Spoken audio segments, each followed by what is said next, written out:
Salut, c'est Pierre Martin. Sur cette chaîne, je partage ma passion pour les voitures avec des essais, des astuces et des conseils d'entretien.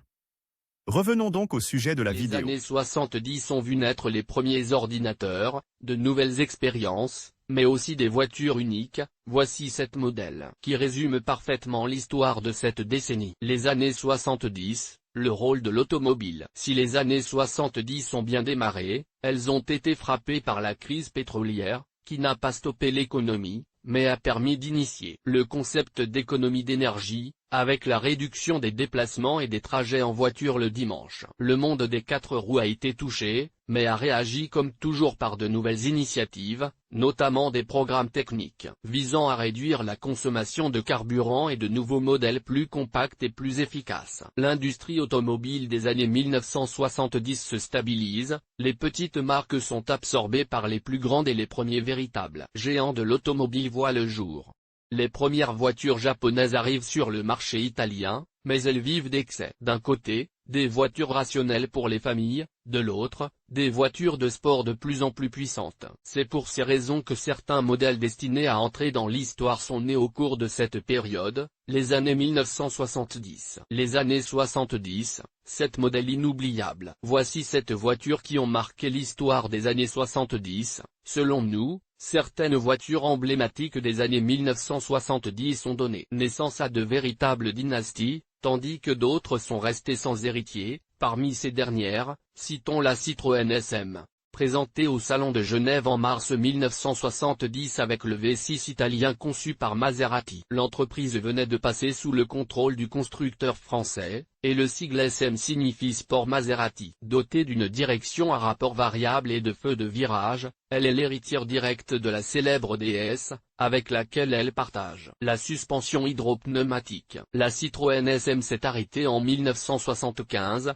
sans héritier et avec près de 13 000 exemplaires produits. Nous ne pouvons pas ne pas mentionner l'une des voitures italiennes les plus appréciées de l'époque, la Fiat 128, une berline compacte à traction avant, héritière de la 1100, commercialement positionnée entre la 124 et la 500. Voiture de l'année 1970, elle dispose d'un moteur disposé transversalement pour plus d'espace intérieur et du nouveau 1.1, avec un arbre à cames en tête et une puissance de 55 chevaux. La 128 était également disponible en tant que voiture familiale et coupée, 2 et 4 portes, ainsi qu'en version rallye. 1972, en revanche, est l'année d'une autre italienne, la petite Fiat 126, conçue pour remplacer la très appréciée 500, qu'elle flanquera. Cependant pendant 3 ans, officiellement, même schéma général, mais structure monocoque, moteur bicylindre modernisé et porté à 23 chevaux. Les dimensions augmentent également, plus 13 cm 3,10 m au total, en longueur et plus 6 en largeur, avec de nouvelles formes carrées qui augmentent encore l'espace intérieur. La sécurité est également renforcée grâce à la nouvelle position du réservoir de carburant, ici sous le canapé arrière. Elle a connu une longue carrière, jusqu'en 1986, et s'est achevée avec plus de 4,5 millions d'unités produites,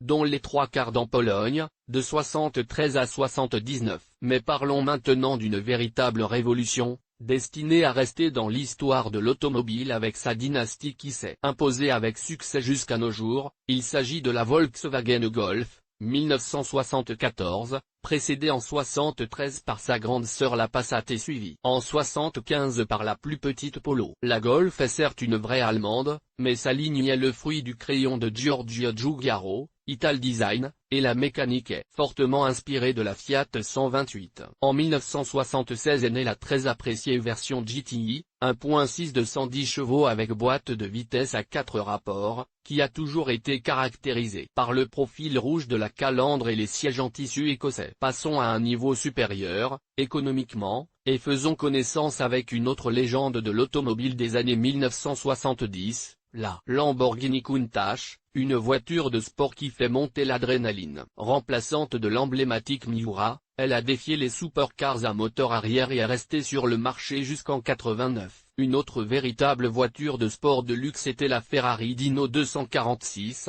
le Spider de la Dino 206 Giga Tesla, qui a fait ses débuts officiels au Salon de l'Automobile de Turin en 1969, Prête à vivre pleinement les années 1970 avec son V6 de 2,4 litres, sa carrosserie dessinée par Scaglietti et une puissance impressionnante de 195 chemins pour une vitesse de pointe de 245 km/h. Nous terminons avec l'Alfa Romeo Alfa Sud, une voiture italienne très populaire qui a été produite à plus d'1 million d'exemplaires entre 1972 et 1984. C'est pourquoi elle est officiellement le modèle le plus vendu de l'histoire d'Alfa Romeo. C'est une véritable icône populaire, inégalée et dont tout le monde se souvient, conçue par l'ingénieur autrichien Rudolf Ruska. Parmi ceux de la coccinelle, elle a marqué une époque et a également vu naître les versions Giardinetta, Sprintetti,